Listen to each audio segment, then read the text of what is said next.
Baktım. İkisinde de eyni şikayət olduğu için sizler için paylaşım dedim. İkisi de genç bir xəstədir ve ikisi de polikistik over sendromundan əziyyət çəkir və sözsüz ki, polikistik over sendromu olduğu zaman aybaşı düzensizliği olsun, tüklənmə, qıllanma, aşırı kilo olsun, kilo verməkdə əziyyət çəkmə, bunlar var. Amma əlbəttə ki, həkimə başvurma səbəblərinin ən çoxunu nə təşkil edir? Niyə bu tip pasiyentlər həkimə gəlirlər? Daha çox hamilə qala bilmədikləri üçün. Çünki evləndikləri zaman hamiləlik əldə edə bilmirlər və mütləq həkimə başvururlar və saysız hesabsız müalicələr, illərlə gedən müalicələr, yəni bu illərlə gedən müalicələrdə nə adət düzəlir, nə hamilə qala bilirlər çoxu zaman, nə də ki normal hallarına gələ bilirlər. Yəni kilo verməkdə də əziyyət çəkirlər.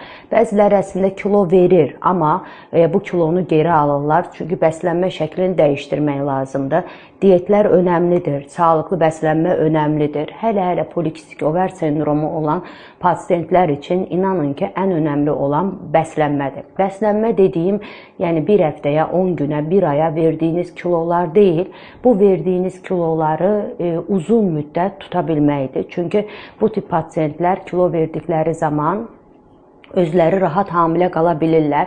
Bəzən 10 kilo itirən bir xəstə 2 ay, 3 ay sonra, yəni kilo verdikdən sonra özü hamilə qalaraq geri gəlmiş ola bilir.